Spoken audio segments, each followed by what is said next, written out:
Thank you for having me here tonight, and thank all of you for coming. The cowboy basically breaks into 4 different types. The vaquero, which is the traditional roots of the cowboy in North America, and then the buckaroo region, which is west of the Rockies.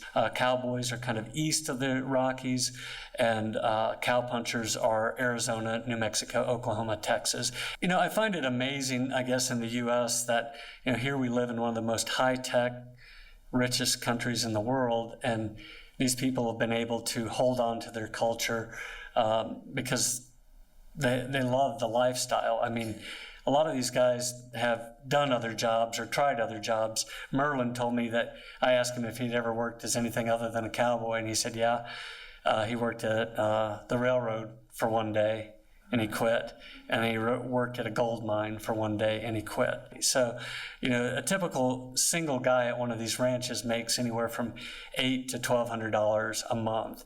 They get housing and 3 meals a day, but they're working 70 to 100 hours a week. So when you do the math on it, it's $3 to $4 an hour, and you better love what you're doing. But I find it amazing that there's some cultures that really almost disappear within 1 or 2 generations when they're exposed to progress or so-called progress.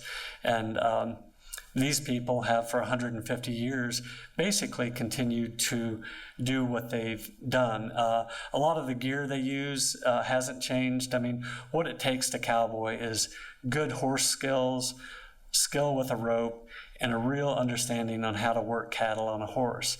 And you can tell that these guys love the outdoors, and love being by themselves, love working in these environments, even though, some of these guys, Ronnie told me that in the winter, sometimes they've worked when it's 50 below, 10 hours on a horse, 50 below. And, he says it's cold, but you can live in it.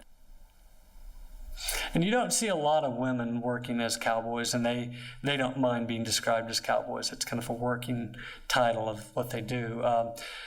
Generally you see young girls or women that are past childbearing age, because, family is like the most central thing in these people's lives. I mean, that's everything to them.